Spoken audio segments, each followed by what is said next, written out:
તડકો દ્વારા અમદાવાદમાં ક્રાફ્ટ મ્યુઝિયમ અને લર્નિંગ ઇન્સ્ટિટ્યૂટનું ભવ્ય ઉદ્ઘાટન, ભારતીય હસ્તકલા અને વારસાની ઉજવણી.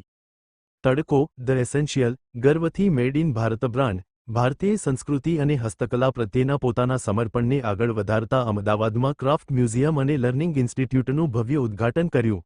આ પહેલ દ્વારા બ્રાન્ડે ભારતની સમૃદ્ધ ટેક્સટાઇલ પરંપરાનું સંરક્ષણ અને પેઢી દર પેઢી ચાલતી આવી રહેલી કારીગરોની કળાને યોગ્ય માન મર્યાદા અપાવવાનો સંકલ્પ વ્યક્ત કર્યો છે.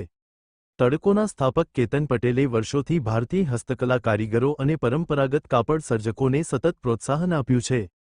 આ કાર્યક્રમમાં ઉપસ્થિતોને સંબોધતા તેમણે જણાવ્યું કે આંતરરાષ્ટ્રીય બજારમાં ભારતીય ટેક્સટાઇલને પ્રીમિયમ કિંમતે માન્યતા મળે છે, જ્યારે ભારતમાં ધીમે ધીમે લોકો પશ્ચિમી ફેશન તરફ વળી રહ્યા છે અને પોતાની પરંપરાગત વસ્ત્ર સંસ્કૃતિને અવગણતા જઈ રહ્યા છે.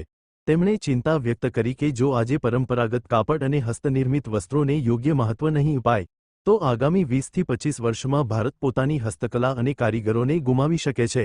Report by Ashwin Limbachiya, Ahmedabad.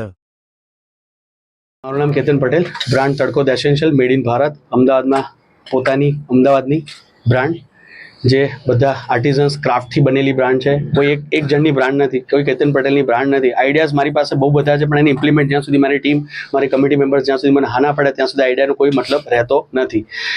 હમણાં થોડા દિન પહેલાં વાત સાંભળી હતી કે નાસા ઉપર હવે કોલોની બનવાની છે. તો કાલે જ મેં મારા નમનભાઈ કારીગર છે, અમારા જે માસ્ટર્સ, એમને કીધું તો મને કે કંઈ વાંધો, આપણે ત્યાં માટે કપડાં બનાવવા માટે રેડી છે. મોટી કુર્તી જે અમે લોકોએ અત્યારે બનાવી છે અને બહુ બધા મીડિયા પ્લેટફોર્મ્સ પર, ઇન્ડિયા બુક ઓફ રેકોર્ડ્સ છે, લિમ્કા બુક ઓફ રેકોર્ડ્સ છે, ગિનિસ બુક ઓફ વર્લ્ડ રેકોર્ડ્સમાં આ પેજને અને આ કુર્તીઝને નાખી દીધી છે. 200 મીટર મોટાપનાની કુર્તી છે, 42 કિલો વેટ છે અને આ એક ભારતીય જે કળા છે એના હુનરનો તાકાત છે. આ ખાલી કુર્તી ના કે તડકોની કોઈ ઉપલબ્ધિ કે સિદ્ધિ છે.